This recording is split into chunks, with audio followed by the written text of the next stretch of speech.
Hello students, my name is Devajit Shah and welcome to my YouTube channel Laws of Physics। तो आज हम start करने जा रहे हैं बहुत एक इम्पोर्टेंट टॉपिक और ये टॉपिक कॉम्पिटिटिव सेक्शन के व्यू से बहुत ही इम्पोर्टेंट है।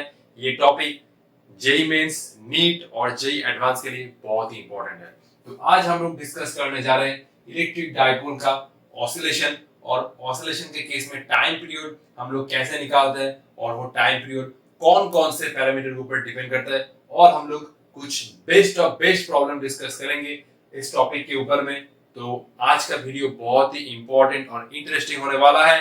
तो बिना टाइम वेस्ट किए आज का जर्नी स्टार्ट करते हैं। तो ये वीडियो स्टार्ट करने से पहले जो जो कंसेप्ट आज के न्यूमेरिकल्स के चाहिए होगा वो मैं पहले ही आप लोगों के साथ डिस्कस कर लेता हूं ताकि आप लोगों को कोई भी दिक्कत ना हो। आज के वीडियो में हम लोग जो कंसेप्ट डिस्कस करेंगे उसके लिए हमें चाहिए होगा एंगुलर एसएचएम के केस में कैसे हम लोग टाइम पीरियड निकालते हैं और मोमेंट ऑफ इनर्शिया कंसेप्ट। अब सर मोमेंट ऑफ इनर्शिया भी लगेगा सर, वो तो क्लास 11 में था। हाँ, 12 पढ़ो और उसके साथ 11 रिवाइज करते रहो, वरना लास्ट में टाइम नहीं मिलेगा। और मोमेंट ऑफ इनर्शिया का कंसेप्ट बहुत ही इंपॉर्टेंट है, अगर नहीं पढ़ा है तो पढ़ लेना, ठीक है। तो एंगुलर एसएचएम के केस में हम लोग कैसे टाइम पीरियड निकालते हैं। तो पहले पार्टिकल के ऊपर रेस्टोरिंग टॉर्क निकालो, find the restoring torque tau on the particle, ठीक है। इसके बाद उस रेस्टोरिंग टॉर्क को इक्वेट करो टाउ इक्वल टू के थीटा के साथ, इक्वेट करके ये के निकालो जो है फोर्स कांस्टेंट, फिर उसके बाद एंगुलर फ्रीक्वेंसी निकालो, उसके बाद ये फॉर्मूला पुट कर दो। तो जो मेन काम है वो रेस्टोरिंग टॉर्क निकाल के इस के थीटा के साथ इक्वेट करना है और के निकालना है, ठीक है। तो ओमेगा होता है रूट ओवर के बाई आई, ठीक है। अगर कोई particle angular simple high motion execute कर रहा है तो उस केस में जो टॉर्क होगा वो प्रोपोर्शनल टू माइनस थीटा होगा, ठीक है। ठीक है, जब लीनियर एफएचएम हमने सीखा था तो बेसिकली टॉर्क की जगह हम फोर्स निकालते हैं और उस फोर्स को के के साथ इक्वेट करते हैं और के निकाल के फिर ओमेगा निकालते हैं। सही मेथड है, लेकिन जस्ट इस केस में एक डिफरेंस है। इस केस में हम लोग मास ना लेके मोमेंट ऑफ इनर्शिया लेते हैं, क्योंकि पार्टिकल घूम रहा है तो घूमने के कारण पार्टिकल का मोमेंट ऑफ इनर्शिया आएगा। इस केस में जो आई है वो है मोमेंट ऑफ इनर्शिया, ठीक है, ओमेगा को रूट के बाई आई। अब हम लोग मोमेंट ऑफ इनर्शिया क्या कंसेप्ट था वो भी एक बार देख लेते हैं, तो उसके बाद हम लोग आज का वीडियो स्टार्ट करेंगे, ठीक है। मोमेंट ऑफ इनर्शिया कंसेप्ट क्या था? ट्रांसलेशन मोशन में मास का जो रोल है, रोटेशनल मोशन में मोमेंट ऑफ इनर्शिया का रोल जस्ट वही है। तो हम लोग कह सकते हैं कि मास का एनालॉजी टर्म है रोटेशनल मोशन में मोमेंट ऑफ इनर्शिया, ठीक है। तो ये एक आर्बिट्ररी रिजिड बॉडी है, ये बॉडी इस एक्सिस के रिस्पेक्ट में घूम रहा है और इस बॉडी में n नंबर ऑफ पार्टिकल्स है, हर एक का मास है जो m1 m2 m3 mn n number of particles है। तो इस एक्सिस के रिस्पेक्ट में इस पार्टिकल का जो डिस्टेंस है वो है r1, इस पार्टिकल का जो डिस्टेंस है वो है r2, परपेंडिकुलर डिस्टेंस ऑब्वियसली, इस पार्टिकल का जो डिस्टेंस है वो है r3 और इस पार्टिकल जो है n नंबर ऑफ पार्टिकल इसका डिस्टेंस है rn। तो हम लोग मोमेंट ऑफ इनर्शिया कैसे लिखते हैं? Moment of inertia about AB। जब हम लोग मोमेंट ऑफ इनर्शिया डिफाइन करते हैं तो उस केस में हमें एक एक्सिस चाहिए, क्योंकि एक्सिस के बिना हम लोग मोमेंट ऑफ इनर्शिया डिफाइन नहीं कर सकते, ठीक है। तो IAB कितना होगा? m1 into r1 square plus m2 into r2 square plus m3 into r3 square. Just particle का मास लिखो और उसके साथ मल्टीप्लाई करो उसका जो डिस्टेंस है इस एक्सिस के रिस्पेक्ट में उसका square plus m2 r2 square plus m3 r3 square up to ये चल रहा है mn rn स्क्वायर, ठीक है, क्योंकि इस बॉडी में n नंबर ऑफ पार्टिकल है, ठीक है। मोमेंट ऑफ इनर्शिया कंसेप्ट यही है, ठीक है। तो अगर मैं एक ये कंसेप्ट पहले ही बोल रहा हूँ, अगर दोनों पार्टिकल है, ठीक है, तो जिसका मास है m और इसका मास है n, ये दोनों पार्टिकल ऐसे घूम रहा है, ये दोनों पार्टिकल ऐसे ऐसे घूम रहा है और ये हुआ इन दोनों का centre of mass. Centre of mass बीच में आएगा क्योंकि इन दोनों का जो मास है वो सेम है। तो मान लो ये कुछ डिस्टेंस अगर 2d होता है तो ये d बनेगा, ये d बनेगा इस एक्सिस के थ्रू। मतलब अगर ये जो दोनों बॉडी है ये ऐसे ऐसे घूम रहा है तो इस सेंटर ऑफ मास के थ्रू जो एक्सिस पास हो रहा है उस एक्सिस के रेस्पेक्ट में मोमेंट ऑफ इनर्शिया कितना बनेगा, m into d square plus m into d square. इस एक्सिस के रेस्पेक्ट में ये भी d डिस्टेंस पर है, ये भी जो नीचे वाला मास है वो भी d डिस्टेंस पर है, तो ये बनेगा m into d square plus इस एक्सिस के रेस्पेक्ट में ये भी तो d डिस्टेंस पड़ी है ना, ये ये जो दो पार्टिकल है वो ऐसे ऐसे घूम रहा है, तो एक्सिस कौन सा हुआ, ये एक्सिस हुआ। इस एक्सिस के रेस्पेक्ट में ये जो मास है उसका परपेंडिकुलर सेपरेशन है d और इसका मास का ही परपेंडिकुलर सेपरेशन है d, तो मोमेंट ऑफ इनर्शिया बन जाएगा md square plus mv square, ये बन जाएगा ट्वाइस md स्क्वायर। ठीक है, तो ये कंसेप्ट हम लोगों को आना चाहिए क्योंकि आज के लेक्चर में हमें मोमेंट ऑफ इनर्शिया को बहुत बार यूज करना पड़ेगा। ठीक है, तो अब हम लोग अपना जो कंसेप्ट है वो स्टार्ट करते हैं। ठीक है, आप लोग एक बार इसको देख लीजिए। तो ये आज का हमारा पहला कंसेप्ट, और इसको आप लोग कंसेप्ट की तरह भी ट्रीट कर सकते हो, एक प्रॉब्लम की तरह भी ट्रीट कर सकते हो, और इस कंसेप्ट का जो रिजल्ट आएगा वो कॉम्पिटिटिव सेक्शन के व्यू से बहुत ही इंपॉर्टेंट है, हम लोगों को वो रिजल्ट याद रखना होगा। क्वेश्चन क्या कह रहा है, an electric dipole of dipole moment P and rotational inertia I is allowed to oscillate about its equilibrium position in a uniform electric field E, then for small amplitudes the time period oscillation। Question क्या है, एक dipole है जिसका dipole moment है P और उसका rotational inertia I, वो जब एक यूनिफॉर्म इलेक्ट्रिक फील्ड में रखा गया है वो अपने इक्विलिब्रियम पोजीशन के रिस्पेक्ट में ऑसिलेट कर रहा है। तो अगर हमने ये अप्रोक्सीमेशन यूज किया फॉर स्मॉल एम्पलीट्यूड्स तो हमें टाइम पीरियड का एक्सपेरिमेंट निकालना है। तो इस केस में ध्यान से देखो, इनिशियल सिचुएशन है ये, डाइपोल मोमेंट है इलेक्ट्रिक फील्ड के पैरेलल, तो एंगल कितना बना डाइपोल मोमेंट और इलेक्ट्रिक फील्ड के बीच में, थीटा आएगा 0। तो इस केस में टॉर्क बन जाएगा 0, क्योंकि टॉर्क कितना होता है, टॉर्क होता है PE साइन ऑफ 0 डिग्री, तो टॉर्क होगा 0। ये जो केस होगा मतलब इस पोजीशन में डाइपोल इक्विलिब्रियम पोजीशन में रहेगा, क्योंकि डाइपोल के ऊपर जो टॉर्क अप्लाई हो रहा है वो 0 होगा। फिर मैंने क्या किया, फिर मैंने इस डाइपोल को अपने इक्विलिब्रियम पोजीशन से थीटा एंगल थोड़ा डिस्टर्ब किया। ठीक है, तो ये हुआ इलेक्ट्रिक फील्ड, ये हुआ यूनिफॉर्म इलेक्ट्रिक फील्ड। अब डाइपोल को मैंने ऐसे घुमा दिया एंटी क्लॉकवाइज, तो ये बना -q और ये बना +q और ये बना एंगल थीटा। ठीक है, अब ऑब्वियसली डाइपोल के ऊपर कुछ टॉर्क अप्लाई होगा और उस टॉर्क का काम क्या होगा, इस डाइपोल को फिर से इस डायरेक्शन में घुमाएगा, मतलब इक्विलिब्रियम पोजीशन की तरफ घुमाएगा, क्योंकि टॉर्क का काम ही होता है घुमाना। ठीक है, तो इस पोजीशन में डाइपोल के ऊपर कितना टॉर्क अप्लाई होगा, डाइपोल के ऊपर टॉर्क अप्लाई होगा tau equal to PE sin theta, जो डाइपोल को फिर से इस डायरेक्शन में घुमाएगा। अब मैं इस इक्वेशन से थोड़ा मॉडिफाई करूंगा। अब मैं क्या करता हूं, अब मैं sin थीटा, अच्छा ध्यान से देखो, जब थीटा बहुत स्मॉल होता है तब हम लोग ये अप्रोक्सीमेशन कर सकते हैं कि sin theta equal to theta. तो मैं अब इस साइड लिख रहा हूं, तो टाउ हो जाएगा जो टॉर्क होगा tau equal to PE theta. इस टॉर्क के कारण ही ये डाइपोल फिर से इक्विलिब्रियम पोजीशन की तरफ आएगा। तो मुझे चेक करना होगा कि ये जो मोशन होगा ये सिंपल हार्मोनिक मोशन होगा या नहीं होगा। तो सिंपल ऑब्वियसली इस इक्वेशन से देख सकते हैं आप लोग कि जो रेस्टोरिंग टॉर्क आ रहा है वो एंगुलर डिस्प्लेसमेंट के साथ डायरेक्टली प्रोपोर्शनल है। तो हम लोग कह सकते हैं कि डाइपोल का जो मोशन होगा वो सिंपल हार्मोनिक मोशन होगा। ये तो मैंने आप लोगों को दिखा दिया कि एंगुलर SHM के केस में हम लोग कैसे रेस्टोरिंग टॉर्क से टाइम पीरियड निकालते हैं। तो इस केस में जो डाइपोल का मोशन होगा वो सिंपल हार्मोनिक मोशन, मतलब डाइपोल ऐसे ऐसे ऐसे ऐसे ऐसे ऐसे ऑसिलेट करता रहेगा। कौन से पोजीशन के रिस्पेक्ट में, इस इक्विलिब्रियम पोजीशन के रिस्पेक्ट में ये ऐसे ऐसे ऐसे ऐसे ऐसे ऐसे करता रहेगा। ठीक है, वही होगा सिंपल हार्मोनिक मोशन। और सिंपल हार्मोनिक मोशन में जब पार्टिकल एंगुलर SHM कर रहा है इस केस में, तो रेस्टोरिंग टॉर्क, ये जो टॉर्क है वो एंगुलर डिस्प्लेसमेंट के साथ डायरेक्टली प्रोपोर्शनल है। तो मैं क्या करूंगा, simple equating the above equation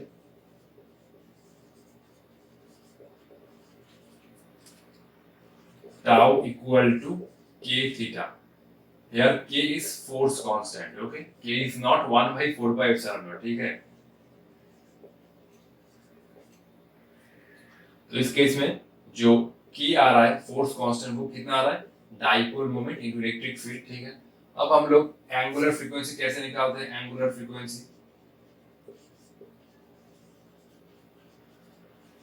linear efficient के केस में ओमेगा कितना होता है, रूट ओवर के बाई एम, और इस केस में ओमेगा इक्वल रूट के बाई आई।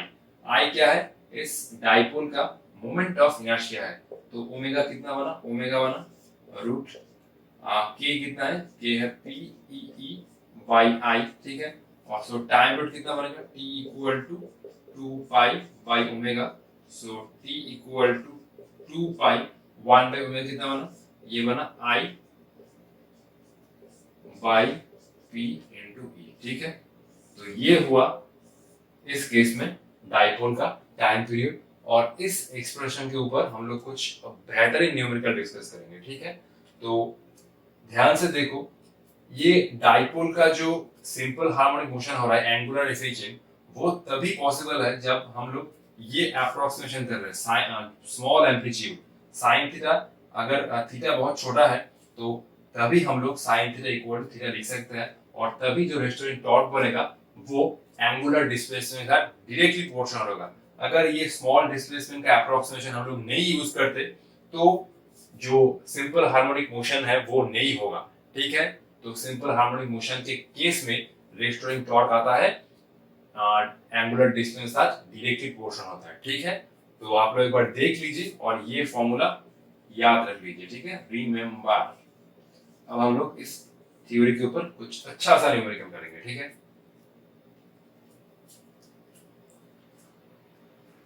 तो ये आज का हमारा सेकंड क्वेश्चन, और ये क्वेश्चन बहुत ही शानदार और इंटरेस्टिंग है। थोड़ा हम लोग कंसेप्ट अप्लाई करना होगा और वो फॉर्मूला को हम लोग को याद रखना होगा। क्वेश्चन क्या कह रहा है, an electric dipole of dipole moment P is placed in a uniform electric field in a stable equilibrium position at rest।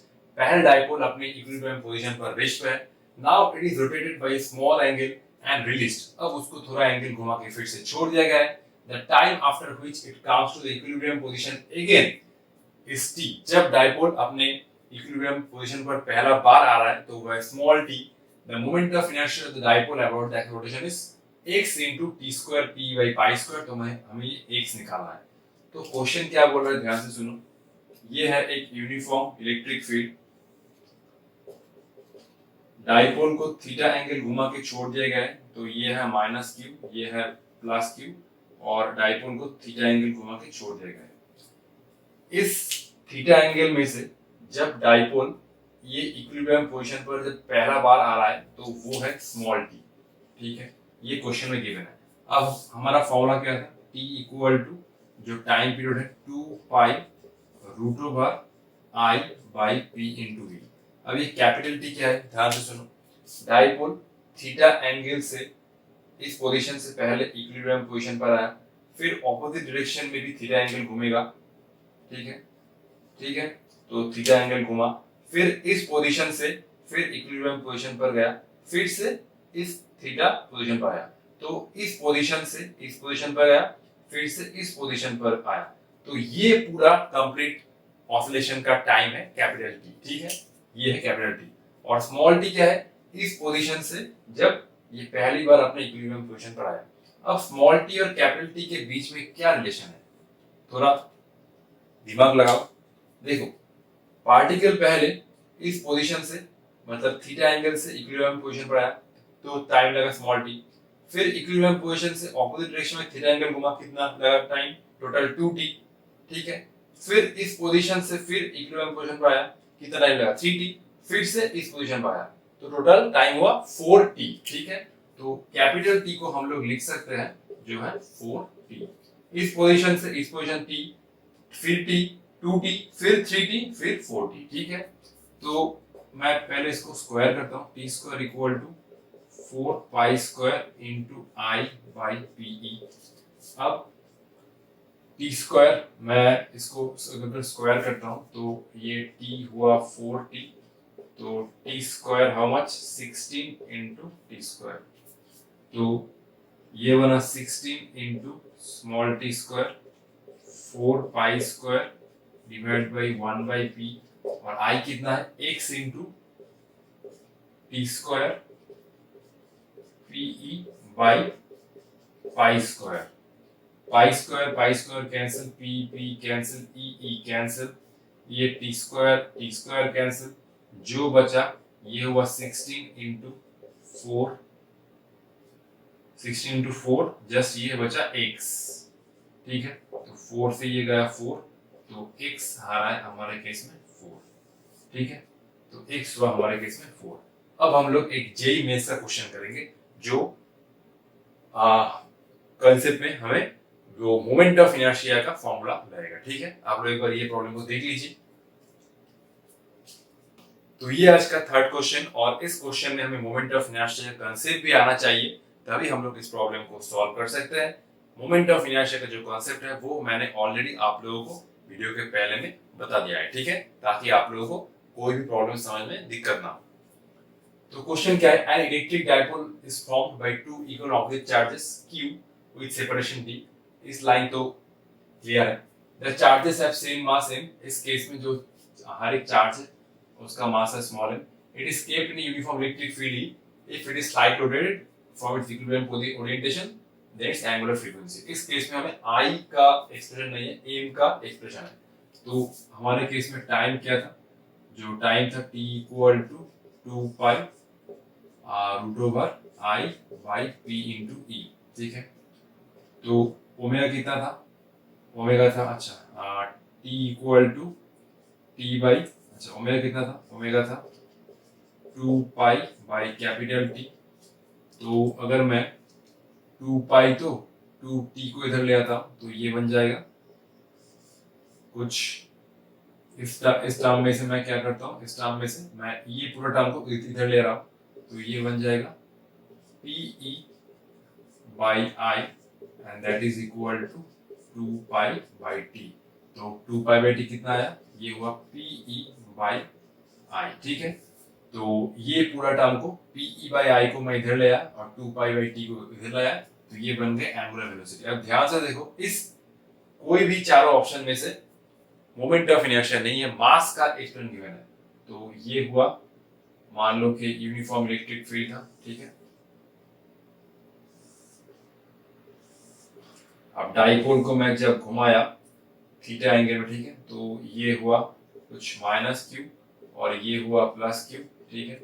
हर एक चार्ज का जो मास है वो है स्मॉल m, कुछ स्मॉल m, ठीक है।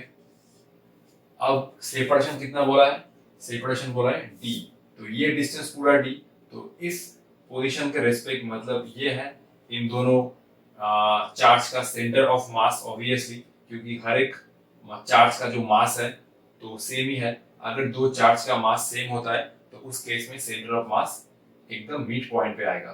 तो इस मतलब सेंटर ऑफ मास से ये इस चार्ज का जो डिस्टेंस है वो है d/2 और इस चार्ज का भी जो डिस्टेंस है वो है d/2।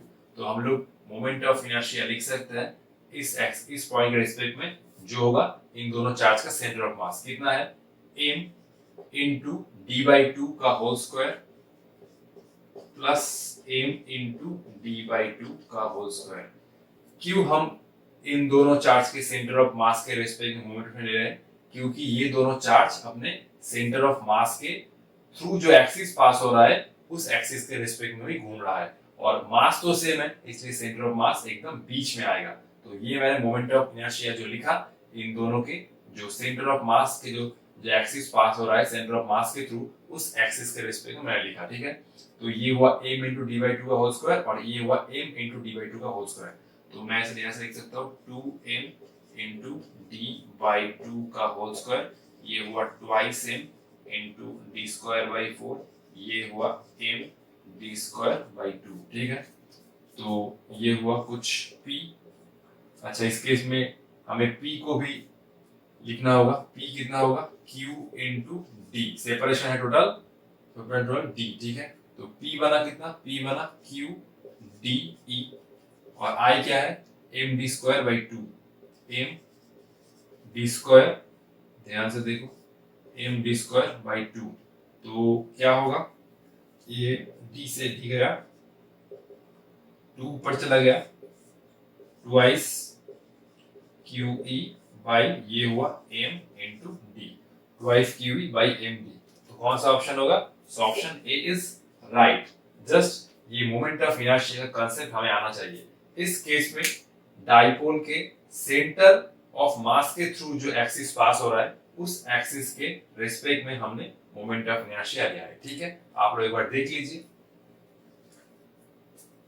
तो ये है आज का प्रॉब्लम नंबर 4 और ये प्रॉब्लम बहुत ही शानदार है क्योंकि इस प्रॉब्लम में हमें रॉड का जो मोमेंट ऑफ इनर्शिया का कांसेप्ट होता है वो भी यूज करना होगा। तो ये एक यूनिफॉर्म इलेक्ट्रिक फील्ड है, सेम ही क्वेश्चन है। इस डाइपोल को हमने थीटा मतलब कुछ एंगल घुमा के छोड़ दिया है। अब ये डाइपोल अपनी इक्विलिब्रियम पोजीशन के रेस्पेक्ट में सिंपल हार्मोनिक मोशन एग्जीक्यूट करेगा जो एंगुलर एसएच में ऑब्वियसली। तो टाइम पीरियड निकालना है। लेकिन इस केस में एक और एडिशन है। इस केस में जो ये डाइपोल है, ये डाइपोल एक अब रॉड में है।